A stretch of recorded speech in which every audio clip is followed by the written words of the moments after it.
Okay. So for today's video, tara mag-unbox ng ating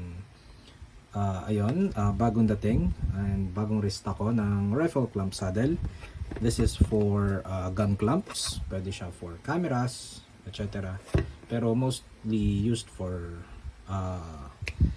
ating hobbies. Okay? So unbox natin. So ano ba yung nasa sa box ng clamp saddle? So check muna pala natin yung specifications. So ito yung specifications. Okay? Then ito siya. And ito yung features. Okay. So unbox natin. Check natin kung ano yung inclusions ng clamp saddle. So we have the main clamp,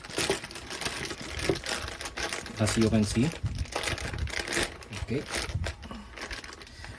Sa mga nagtatanong po, ito po ay fit on all kinds of tripods. May arca man or wala, as long as meron po kayong standard screws ay magfi-fit po siya. So kung i-check nyo po yung ilalim, ito po is arca plate. Sa mga naka-tripod with ball head, yung clamps po niya na pinagkakabitan is arca plate.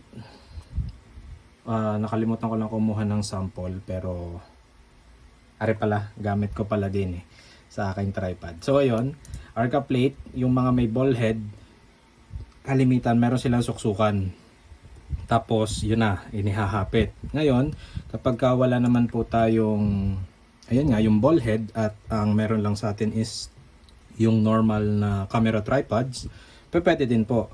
All you have to do is remove this. Taka ito po, tanggalin nyo lang siya parehas. So pagka natanggal nyo itong arca plate, meron ang mga standard threads ng yung tripods ng phone. Yung standard threads nila is fit po sa ganto. So ang gagawin nyo lang is i-screw nyo lang po sila dun sa ilalim ng tripods nyo. Kung camera tripods yung gamit, then yun na, magagamit nyo na po siya.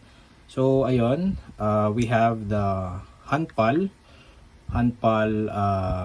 tripod clamp and tripod clamp or gun clamp, and then ayun nga, yung kasama niya sa box is we have another set of ano ang tawag dito, rubber pads. So yun, just in case mamuyag na yung rubber pads nyo dito, pwede natin siyang palitan kasi it comes with spare kits. Okay, so yun lang.